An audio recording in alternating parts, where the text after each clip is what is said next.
So today we're going to delve, as he mentioned, about seafarers, automation, and AI.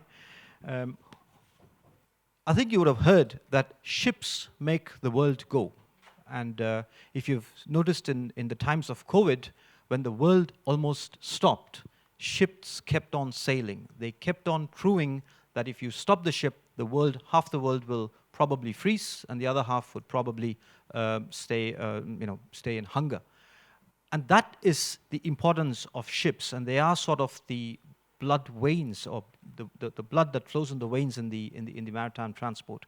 But if you take one step into who is actually running these ships, and these are seafarers. And this is why we say they are the core of the maritime industry. Our industry is now, it's standing at the threshold of a profound transformation, one that is reshaping the very fabric of maritime operations. You have heard about digitalization, decarbonization. A lot of changes are going through in our industry.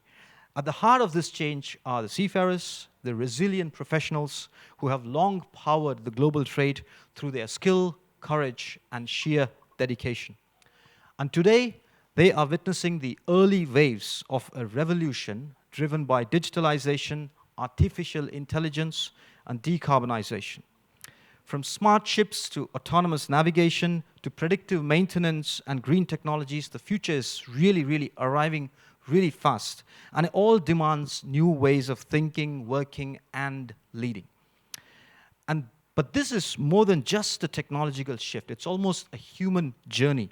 The changes ahead, especially for seafarers, is going to redefine their roles, reshape their training, and challenge the traditional models of maritime employment. And through it all, seafarers must be supported, they must be empowered, and placed at the center of every decision we make. And this is why, because if we invest in seafarers, we invest in the future of shipping itself. And this is also why today we are here. I have a very eminent panel, very relevant panelist here. So I'm going to go from Juliet here, and I'm going to give a short introduction, and then I'm going to have a few rounds of questions to you. So first, Juliet Nacion, Chief Maritime Industry Development Specialist from Marina, Philippines. Juliet brings regulatory and policy experience from Marina with a focus on domestic shipping and maritime workforce development. Thank you for joining us, Juliet. Thank you. Nice to be here. And then, as you heard, we have Ms. Reshma Nilofer Visalakshi. She is the first, but she's also the only maritime pilot in India. And she is, more important than that, she is the recipient of the Nari Shakti Puraskar in 2018 by none other than the President of India himself. And then, after Reshma, I have Simon. Simon is the CEO of the International Seafarer Welfare and Assistance Network, ISWAN, and Simon leads ISWAN, focusing on seafarer welfare, mental health, and rights, especially during the industry transition. ISWAN is a not-for-profit maritime welfare organization based in the UK, Philippines, and India. And ISWAN is probably best known for the 24/7 multilingual helpline service for seafarers and their families. Welcome, Simon. There's a bit of a change in the orders. That's why I missed out Omar in between, because my notes here, that's also why I put your name cards, but someone else rearranged it, but not to worry. We have Omar Sharif from Dubai, and Omar oversees the workforce strategy of DP World Regional Operations with a focus on HR, innovation, and strategic leadership. Omar is currently the Senior Vice President of People Department at DP World, and with a career spanning over 2 decades in DP World, Omar brings deep expertise in human resource, performance management, employee relations, and strategic operations. Welcome again, Omar. And last but not the least, and never the least, it's Captain Arun Mehta. He's also the Managing Director of OSM Tome. OSM is actually one of the leading ship management companies in the world. Captain Mehta brings operational and training expertise from ship management with a strong focus on crew development and simulation. Welcome, Captain, and welcome again to all panelists. Without further ado, I'm going to jump straight into my first question to Juliet, and this will be about the reforms and what Philippines is doing. Let me just get the question. So the marina is doing a lot of new ways of working, and you are adapting to newer regulatory frameworks to accommodate the automation, but also the AI-driven technologies in domestic operations. Tell us a few things about how marina is doing it. Thank you, Ashok. Thank you, and good morning to everyone, my co-panelists, and everyone here in this room. As of now, adaptation of AI-driven technologies in the regulatory framework in the Philippines would still be limited in the training of seafarers. Given the configuration of the Philippine domestic fleet, modernization and automation of domestic ships will be priority. However, I would like to mention that Marina is now trying to modernize how domestic shipping is managed by using digital systems and automation. Many of our local shipping operators are already seeing faster, safer, and more efficient services because of these upgrades. For example, Marina introduced Marina Best, or the blockchain-enabled systems for transactions, which automates domestic shipping applications such as ship registration, licensing, and permits. This system makes processing faster, reduces paperwork, and helps prevent fraud, since every transaction is recorded securely using blockchain technology. Alongside this, Marina also developed Medians. This is short for Maritime Energy Demand Information and Analysis System. This platform will help the agency and shipping operators monitor fuel use and greenhouse gas emissions. By collecting and analyzing energy data, Medians will support the shift towards greener and more energy-efficient domestic shipping operations. It helps companies plan for savings, fuel savings, track vessel performance, and contribute to environmental protection. Another important system being developed now of Marina is MARIS, or the Maritime Route Rationalization Information System. MARIS helps Marina analyze sea routes to make sure there are enough vessels serving every areas and to avoid overcrowding in popular routes. This ensures that even remote islands have access to regular, safe, and reliable shipping services. It will also support better planning for new shipping routes and port development projects across the country.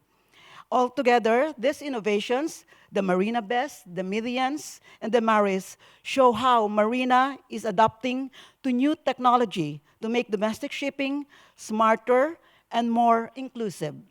By using automation, data, and digital tools, Marina is improving public service, protecting the environment, and building a modern shipping industry that truly connects all Filipino communities, areas over our islands. Thank you. Thank you, Juliet. I think you mentioned a number of things. I couldn't keep at what you said, but I gathered a number of things. There's one is the MARIS, the information system, and I think that's going to help in reducing the congestion of ships, and that way also help seafarers in ensuring that they have a better work-life balance when they are working out at sea. BIMCO writes something called a Seafarer Workforce Report. We do this every 5 years, and this is simply a supply and demand report. So it says where the major supply is coming from and where is what kind of ships or where the demand is. And we put this report together once every 5 years. We see where there is a shortage or if there is a surplus. And guess which country is the top in that list in our last report? Philippines, of course. Philippines supplies the most number of seafarers in the world, but India is not far behind. India is number 2 in terms of seafarers. So very big nations talking about seafarers and very relevant. Thank you so much, Juliet. I will now turn to Reshma, the marine pilot in the panel. And Reshma, you have done a lot of things. You've broken a lot of barriers to get where you are now. But based on your experience, navigating one of the world's toughest waterways, which you do on a daily basis, how do you see automation enhancing pilotage and safety, or do you think there is a limit to what we can do now against what is there in the future? Something from you. Thanks. Yeah, like you mentioned, I do navigate in one of the toughest waters in the world, with tides anywhere between 7 to 9 knots current. So at the moment, with the automation that's available, remote piloting is still a far cry, I would say, because see, although AI is making great inroads in the port sector, with a lot of automation used for systems of pilot allocation, maximizing port services, optimizing the port services, tug assistance, and regrouping them. AI, I would say, or automation together could only be assistive to the humans, and it could never replace the human brain and its prowess.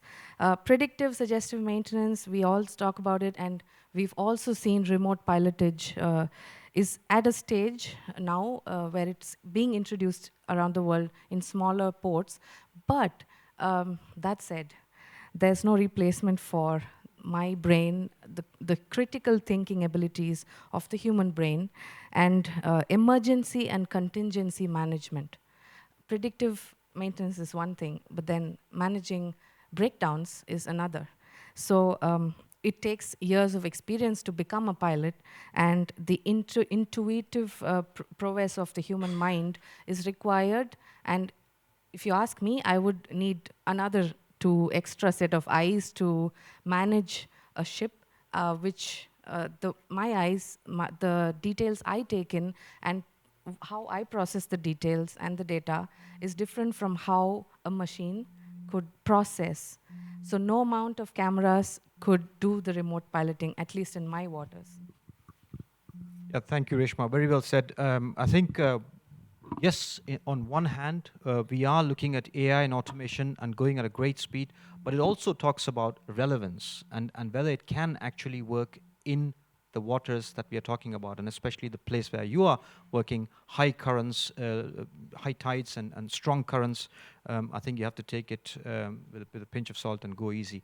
I used to work in Copenhagen for a couple of years while I was with BIMCO, and there is the Dan pilots, and they have piloted a pilot project using cameras to see if remote pilotage works. So there is various degrees of success, but like you said, it doesn't work everywhere. So it's not that you have an automation, you have a system, go and install on all ships. I think you have to be very, very focused on safety first. Otherwise, you'll end up in a disaster and then think back and see that, okay, maybe that was not something very well done. But thank you so much for your thoughts on that. I'll now turn to Omar and ask him something about DP World and what is DP World. DP World is, of course, a very big company when it comes to ports, and you're preparing your workforce to a shift towards AI-enabled logistics and port operations. How are you doing it, Omar? A few words. Well, thanks, Ashok. First of all, thanks for having me today, and it's great to be with fellow panelists. Before I answer this question, I just want to touch base on the seafarers globally. If we look at the global, more than 85% of the southern part global seafarers are coming from India, Philippines, Africa, and Latin America. So imagine if those talents or seafarers were not taken care of in terms of mental health. I like the thing that you spoke about, Simon, that they work on mental health as well. How we can retain them and motivate them to make sure that they transform also with the changes happening with the AI and technologies. And great to see female pilotage. You are such an aspiration for many females to become a pilots. So this is something that we see. As you mentioned, Ashok, when we talk about demands, we know that over 85% of people coming or seafarers coming from those countries. Now, allow me to read from my note because I want to make sure that whatever I say makes sense. again, I mean, at DP World, you know, we see AI and automation not as a replacement for people, as Rishma said. Whatever technology you bring, you still need to go back to your brain. So, but as a powerful tool, you know, to enhance human capability. So we use those AIs and technology as a tool to make sure that, you know, it enhance our work and do things more efficient and digitalized. Let's put it this way. You know, across our ports and logistics network, we are introducing an AI for predictive maintenance and also digital automation yard. Alongside also that we are investing heavily in our people. So we don't forget when we say technology or AI, even though that we have massively invested in technologies in DP World, but we don't forget our people. We want to make sure that also our people are equipped with the new technology and set up right programs for them to be enhanced and, you know, cope with the changes happening in the world, especially with the new generations. So also we've launched a global upskilling agenda that, you know, combines technical learning with digital learning. So every employee from crane operators to planners is being trained to work with data, robotics, and automation system. At the same time, we are creating new career pathway for our people and converting the traditional way of operating an equipment to an automated thing. So in this, I would like to share two examples, what we use. For example, in many geographies where we operate, in Dubai, for example, Terminal 3, we operate our cranes remotely. The key cranes, the yard cranes, RMGs, remotely. And when we did that, it gave us an opportunity also to have a diverse people joining us. Most of those operators are females, by the way. And they work from office and a far distance. And soon we're going to operate some cranes from Dubai to operate in UK. So this is something that you are working on. I mean, technology and AI should enable us to do things better. But again, we always back to our thinking and brains to make sure that, you know, we do things right.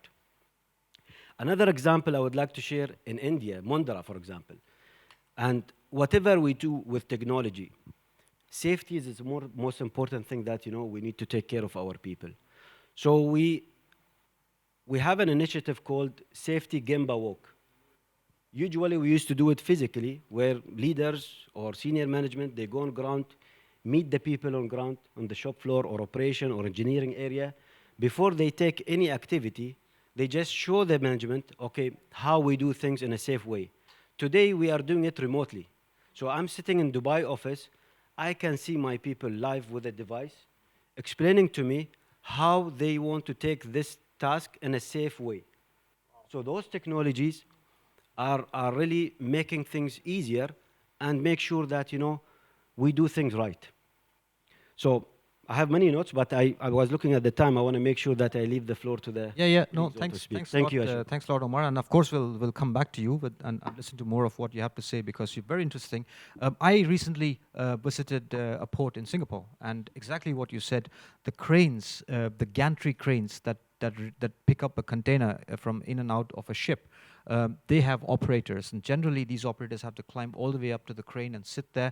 Of course, there's a lot of cameras for them to see, but they still have to do it. And in case of bad weather and poor weather, it's quite difficult for them to do it, especially when there's a crane breakdown. If you want to send some other person to the driver to one crane to another, he's got to climb all the way down, go up, and then go there. And what they have done is exactly what you said. They are using remote operation of crane, and it works as good as it will work with someone is there.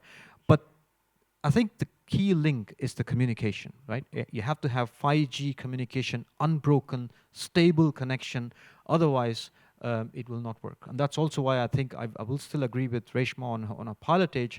If you are piloting a ship, remote pilotage, and then you suddenly have a glitch in the 5G connection, and for a few seconds you lose it, the ship is, I don't know, run aground or something like that. So that's also why you can't have it in every situation, but there are avenues for it to grow. Omar, you also touched upon a very important point about the seafarers and from Africa.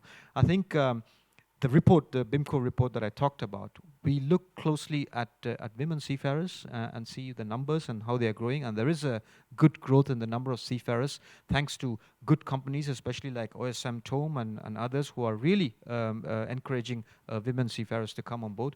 But we're also looking at African seafarers because there's a renewed focus there. As I mentioned, there is a talent crunch in our industry, and we have to look at every avenue possible. And African seafarers are, again, it's a core area that we are looking at to see if there is enough competency and they can join the mainstream ocean-going liner shipping. But thanks for all the thoughts, Omar. Now I'll turn to Simon. Simon, you're probably one of the most relevant people to talk about welfare because you are the CEO of International Seafarers Welfare and Assistance Network. So tell us, how can we ensure welfare services remain accessible and relevant to seafarers from the global south and amid this whole digital transformation? I think welfare is still the key, isn't it? Yes, thank you very much for the opportunity to be here today.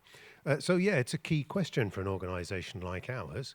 Are our services still relevant to seafarers? And it's something that we're looking at. And we came up with a really simple solution. Why don't we talk to seafarers and ask them? And this is something that I'm afraid is very often overlooked, particularly in organisations like mine. You have your own ideas about what you think is the solution, but you need to really talk to the people who are going to be the beneficiaries of these services to actually see, have we got it right? And I think that's actually a discussion for the wider industry, is about how do we bring seafarers more to the centre of these discussions. We tend to do things where, this is what the industry needs. These are the commercial imperatives. These are the regulatory imperatives. But actually, the end user, the seafarers, the person actually has to do all this. And how much do we listen to them and think about their needs? And I think also if we can shift the mentality that to recognise that seafarers are a resource and not a commodity. They have a huge amount to offer the industry other than just their labour. I think all connectivity is, of course, going to be crucial to all of this in the future. And there's some great strides have been made in terms of improving connectivity, but it's still not universal. And I think we've also got to recognise that in terms of well-being, connectivity is perhaps a double-edged sword. What are the implications for seafarers of constant connectivity with their families and the kind of things that are going on at home, as well as the role that they have on board? Is this going to lead to more fatigue?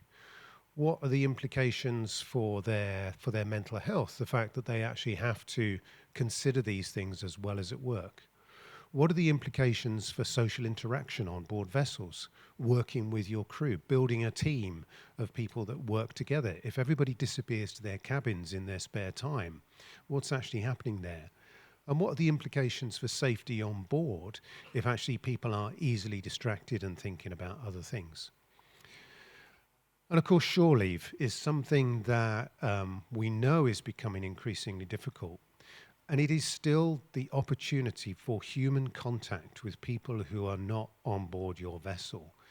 Is it really right that we expect people to go to sea for very long periods of time and not have the opportunity just to at least have some basic human contact?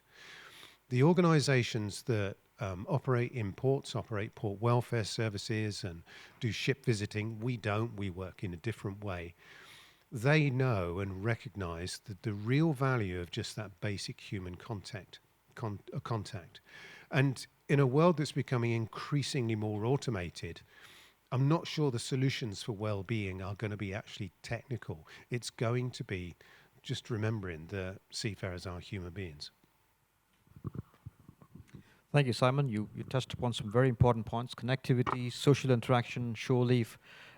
When I was at sea, and I think Captain Arun and Reshma would relate. We had no connectivity in the sense there was no internet. If you had to call home, you had to go up the bridge, spend a few dollars per minute to make a call, which we just like a couple of minutes and that's about it. But there was a lot of social interaction. We used to go down and sit in the lounge. We used to call it smoke room, but yeah, it's the officers' lounge or the crew lounge, and watch movies, play games, and really interact. And there was a lot of camaraderie in that team itself. That is somehow sort of reducing because of the connectivity. And as you rightly mentioned, people now pick up their phones and go back into their cabins and spend time there, which is good in one way, but it's also not that great in another way. There's something else that's actually propping up in the seafaring world. And again, it's got to do with the digitalization. And now, because most ships have Wi-Fi, they are Wi-Fi enabled, and people carry their mobile phones, everybody does it. One of the things we are noticing is that people are also using their phones while at work. And imagine a navigator in charge of billions of cargo, a ship, and a few lives, and he's distracted by his mobile phone while he's on the bridge, and that has happened. In fact, BIMCO has written a guidelines on the management of distraction-causing devices on board ships. And if you think about roads and if you think about countries where you can drive with a mobile phone, I think you have very strict laws. But in the maritime shipping, that is not the case. But that's also something very important to look into because there have been accidents where lives have been lost. So I think that's the other issue that props up. And very rightly put by Simon, the shore leave. When I was young again, there was no connectivity, of course, but you can go ashore in every port, almost every port. The ship comes and you go ashore. That's also why we used to say that shipping is a profession that can take you to many countries. You can see the world for free.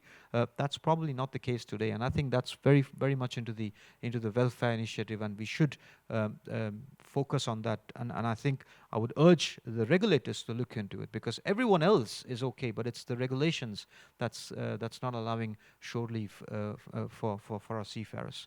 I'll now turn to Captain Arun Mehta, and I'll ask you about how is OSM TOM integrating AI and automation into simulation technologies, into crew training, and into vessel operations?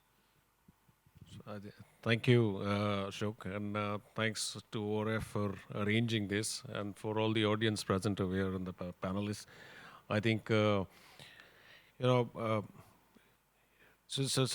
just to set the context, we are managing about 1,000 vessels, 30,000 seafarers from 70 different nationalities. We've got about 6% of the crew is female.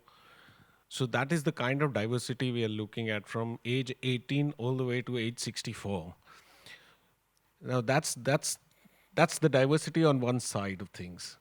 There is another side of things which is another set of diversity which is there. Every ship is different. So there is standardization of requirements, but the implementation of those requirements is based on a lot of shipyards implementing them beyond or up to those standards. The equipments are different. So one of the things which is the biggest challenge which we face, and I put it into a context of today and tomorrow, and the last part is the future. Today is we are looking at AI or automation and technology coming in a very fragmented manner, which means that it is dependent on the manufacturer, it is dependent on the shipyard, it is dependent on the choice the owner makes when they build the ship, etc., etc. So it's a very disruptive environment, which then leads to the challenges that the people who are going to run these ships are going to be core seafarers.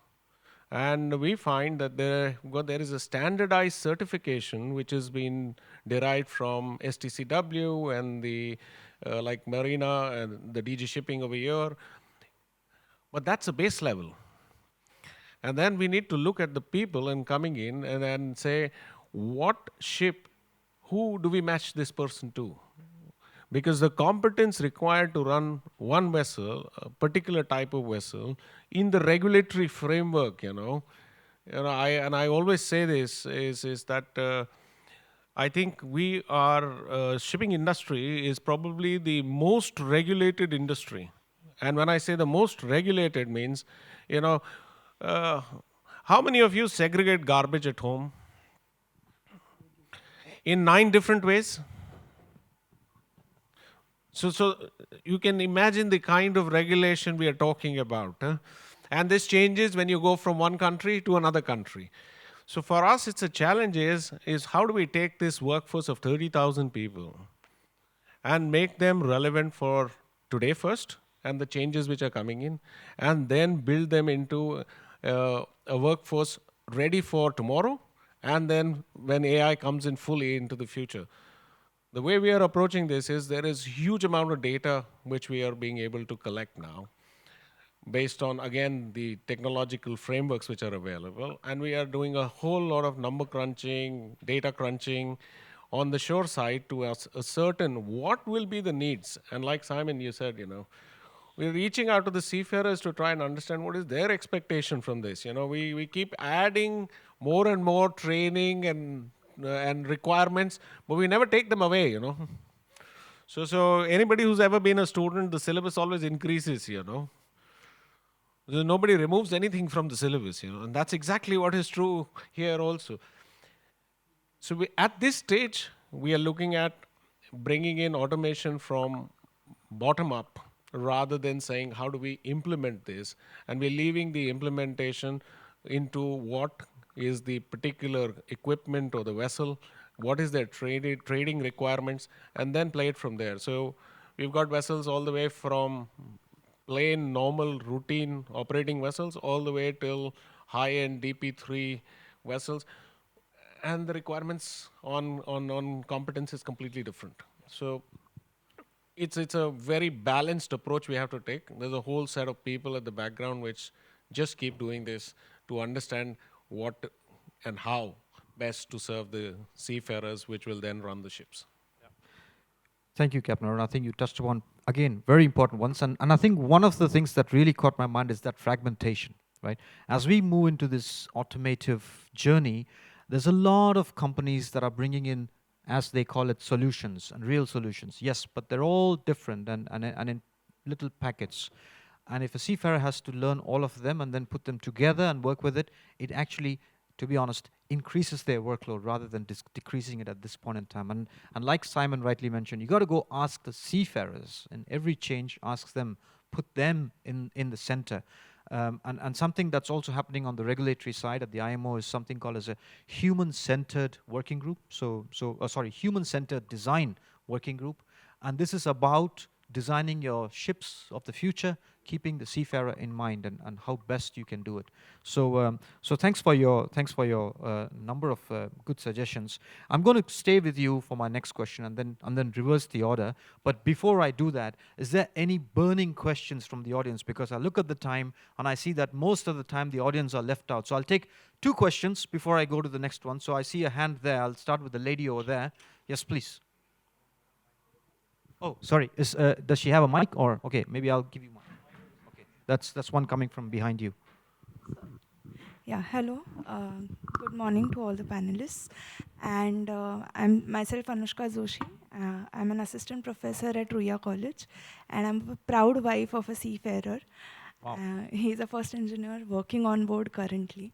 So just one question that runs through my mind is, with the age of AI and automation and Wi-Fi already reaching on board, there are several times when the seafarer actually feels like needs some guidance apart from the family, seeking some guidance on mental health, especially when there are tough times on board and he doesn't know what to do in that scenario. He's just stuck with the crew on board.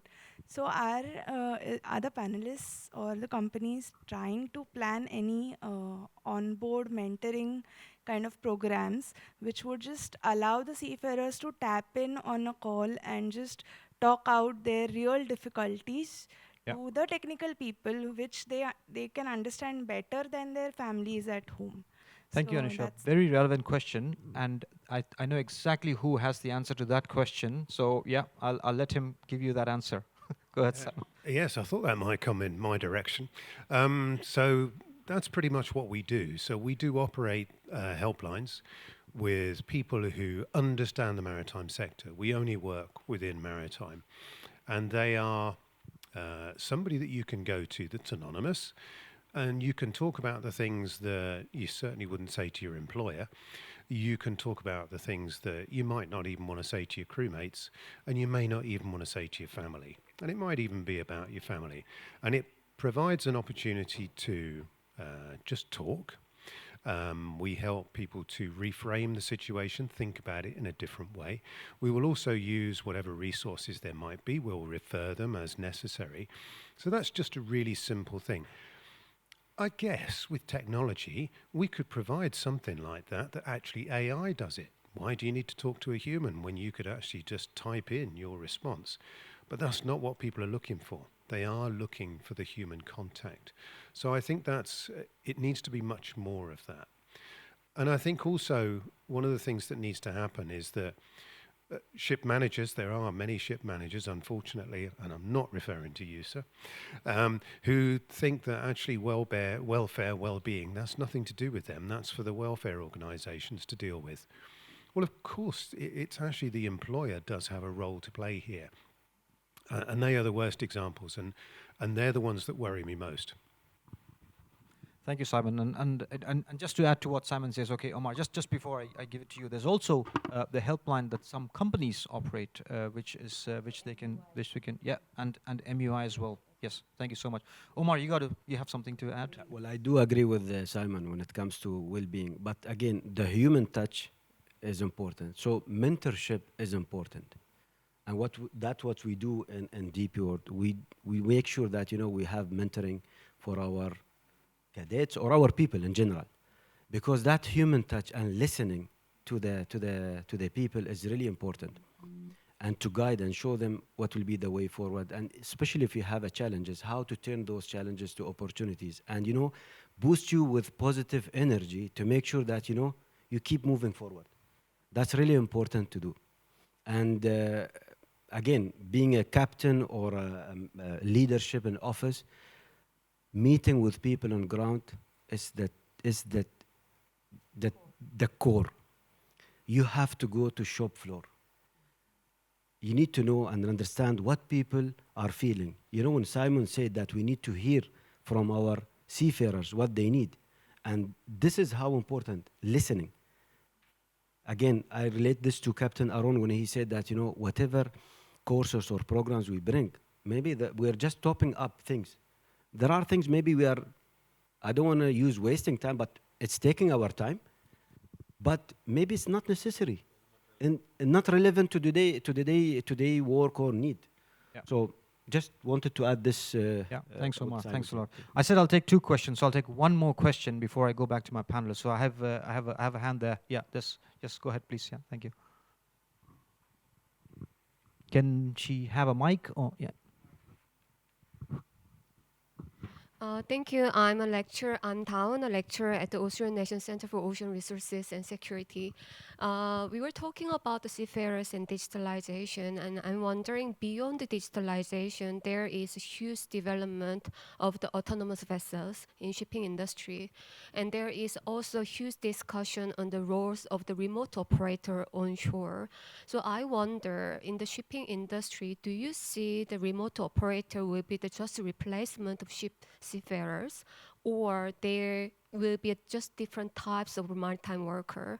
And I'm also very curious, is there any discussion to the transition from seafarers to the remote operators? Yeah, Thank you. Thanks for that question. I think before I look at my panelists, I'll give you a very brief answer to what is going on at the regulatory space, and then I'll add someone if they have additions.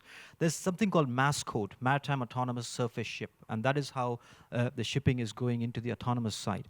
And at this point in time, there are 4 levels of autonomy, level 1, 2, and 3. Level 1 is, of course, the existing ships with a lot of automation, not autonomy. And then you have a second level where you still have seafarers on board, but you have a higher level of autonomy. And the third one is the remote operation. So the seafarers are still operating, but not from the ship, but from ashore.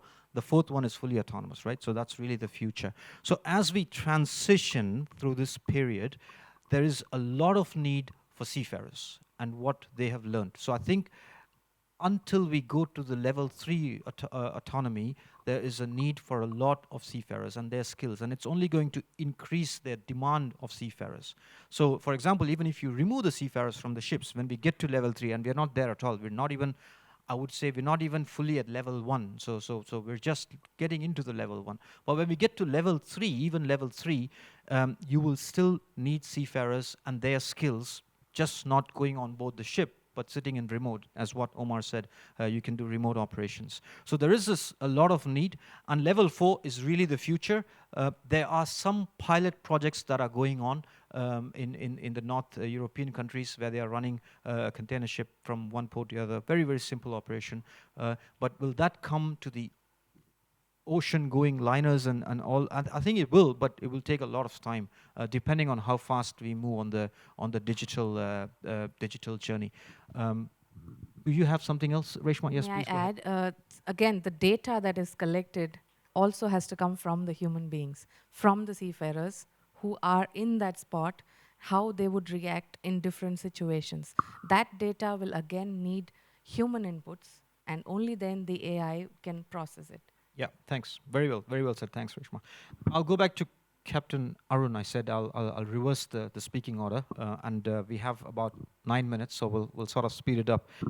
Ship management companies, you are upskilling, and the upskilling has to be continuous and not a one-time intervention. So how do you manage that? So that's a very interesting question, actually, and a bit was touched on when you talked about past and when I initially laid the context that we're looking at today, tomorrow, and the future.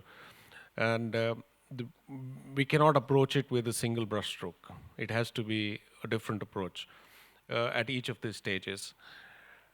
The first aspect which I look at, and what you asked, is the way we see it. At some point of time, the mariner will change from an operating mariner to a monitoring mariner. And when that change happens in the future, then it can go into the MAS 3, where it can be remotely operated from.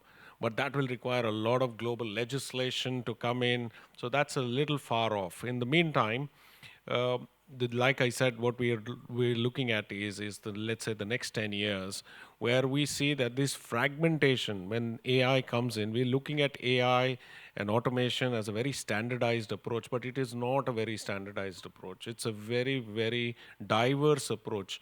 If you carry an iPhone, it's a different AI. If you carry an Android, it's a different AI. If you're carrying Samsung, it's a different AI. So there are, when we look at just this much part, which is everybody is dealing with on a daily basis, there is a different perspective. There is new launches which keep coming in. And how does AI work actually as of today is, even if it is predictive, it is working on correlation, not causation. And the seafarer has to work in an environment today, and ships will work in an environment in the future, which is going to be absolutely dynamic and situationally diverse. So the amount of data in the information to create decision making, which requires to be done, is going to be immense. Is it going to be one solution to it? We don't see it. Yeah. We see it as a multipolarity solution which is going to come in. And what we are looking at is we are engaging with stakeholders, we are engaging with manufacturers, and we are trying to understand the pathways they are trying to approach, and then take those and bring it into our training and upskilling programs, identifying the right kind of people with the right kind of base knowledge. Because the moment we move from operating to monitoring, the skill level and the knowledge level and the understanding has to actually increase much more. Yeah. Because now, imagine you're driving a car, the car is driving itself, and then suddenly you got to identify when do you intervene. So you got to know more and be able to take a very quick situational decision, which is something which is going to require a particular type of a person or a human being. Yeah. So will seafarers change in the way they engage with and the shipping happens? Absolutely. Will that change be defined by what we do? I don't think so. Like you said, all stakeholders, we'll have to monitor that and see how it is going on. And that's what we are engaging with today. We look at what is coming in, we look at engaging with shipyards, what are they doing, and we build it from there and say, what are the skill sets required now? Sure. And then many a times we are having seafarers going in there and trying to understand as to what will they need to actually operate the ship on the sharp end of the stick, you know. Sure, sure. And it's a huge challenge. I don't think I will do justice if I try to sum it up over here. No, But no, we're happy to answer any questions offline. Yeah. to No, anyone. it is a huge challenge. And like I said, you can keep talking about it and then still can keep adding on it. So One last thing which I missed out on. We see there is a big challenge which we see is that the older generation is taking to AI and automation much more slowly then the younger than one. the younger one. The younger one is coming in with that digital button built in. Yes, they're born with it. So yeah. It's hardwired for them. It's hardwired. Yeah. And for the others, it is not. And we find that with the demographic dividend which is available in the countries in the south, which you said 85, we see that the future of seafarers are going to continue coming from there because of this one reason, because they'll be able to adapt in a very agile manner to new technologies coming in. Thanks a lot, Captain Lawrence. Very, very, relevant points. You mentioned about collaboration. You mentioned stakeholders. Simon, the industry is collaborating with welfare bodies, but there is still, I think, a gap, and there is a need to help build resilient support systems for seafarers. What's your thoughts on that? Well, just within the question, there's something there about how do we get the industry collaborate with welfare bodies. I think a third party should be in there as well, which is Seafarers, of course, to actually try to, I keep making this point, understand what it is that they need. I think the kind of model that can work is where a ship owner or manager actually comes to an organization like us. They have a care and concern for their seafarers, but there's certain things that they don't understand or don't know. And we're the kind of people that perhaps can provide that expertise. In which case I would say treat us as partners, not as charities that every now and again they're given some money for the good work that they do. See us as a partner, and we work with companies and we provide helplines for them, or we provide training for their crews. That's a good example. Also, I know that in some places in the world, actually some of the welfare bodies are working with governments and as well as ship owners and managers to develop port welfare facilities jointly. Again, that's a good collaboration, I would say. But the whole thing about the big message I would like to get across is we must, in all the discussions about technology, please don't let's forget the human at the center of it. Yeah, thanks, Simon, and rightly said. And I think we should look at welfare bodies as partners rather than a separate charity organization, and they do everything by themselves. I think there needs a lot of support for the welfare bodies first, and then to the seafarers. And like you said, keep the seafarers right in the center. Sorry, I'm just going to jump Omar for a second. Omar, my apologies, but I'll come back to that. I have a very important question to Reshma, and looking at the time, I think I want to hear from you about the challenges of women, and I see a lot of young women here, and I think that's also why I'm posing this question to you.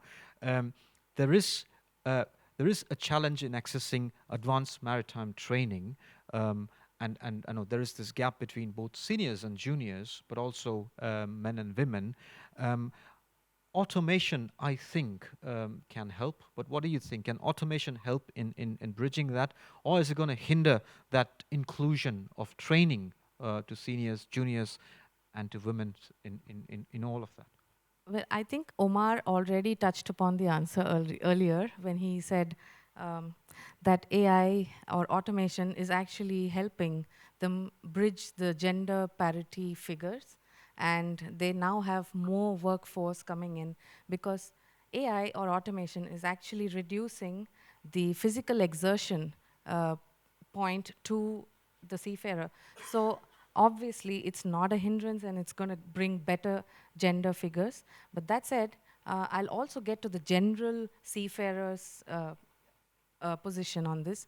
I see that newer fuels have come now and a lot of automation on board with, there's automatic cleaning of purifiers, and I couldn't think of how we could have done that. I couldn't even think of it 10 years earlier, but now it's on board already.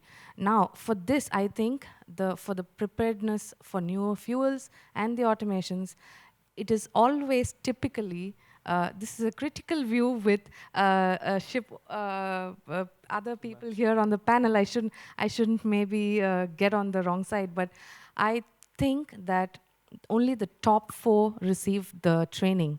Say there's a new fuel and there's a methanol ship, there's training for the top 4 only.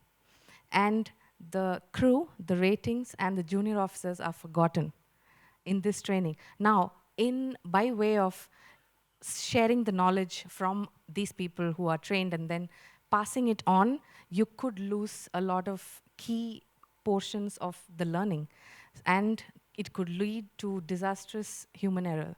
So for that, we need training across the board to all of them. So maybe it could be streamlined by integrating it with the STCW requirements. And also, again, when it comes to, are we giving enough remuneration for the seafarers? And are we having enough seafarers on board these newer ships which are designed differently? So now there's a need to relook into the safe manning, because we need extra hands on these ships. Nobody is talking about the need for extra people on board. And I think this is also should be in the regulatory bodies, not just us complaining. Seafarers cannot be complaining because there's nobody is listening to us. And like Simon earlier mentioned, humans are still treated as a commodity and not as a resource. And for that, I think even the remunerations should improve. Now, they have enough responsibilities already, and now there's more of automation management and software technology work. Now, for that, I think the industry has not kept up with salaries. Yeah. It has been seafarer salaries have been stagnant, if not reduction has also been seen for certain ranks, the junior ranks again. And this has been stagnant for over 10 years. And that's such a sad thing today, because we are now having so much of regulation to keep up with and so much extra paperwork and you name it, and then we are not given enough for it. Yeah, So. yeah. No, I think very valid. Thanks a lot, Reshma. I think that's also why I passed the mic on to you. We've run out of time, but I'll ask 5 more minutes from the organizers, if that's okay. Is that okay? 2 more minutes? 1 more minute? 30 seconds? Okay. Okay, sorry. So I'm so sorry, Omar and Juliet. I couldn't get to the questions, but very good points and great points you shared. So thank you very much for the panel. Very helpful. And thank you so much for the audience and also to your questions. Thank you very much.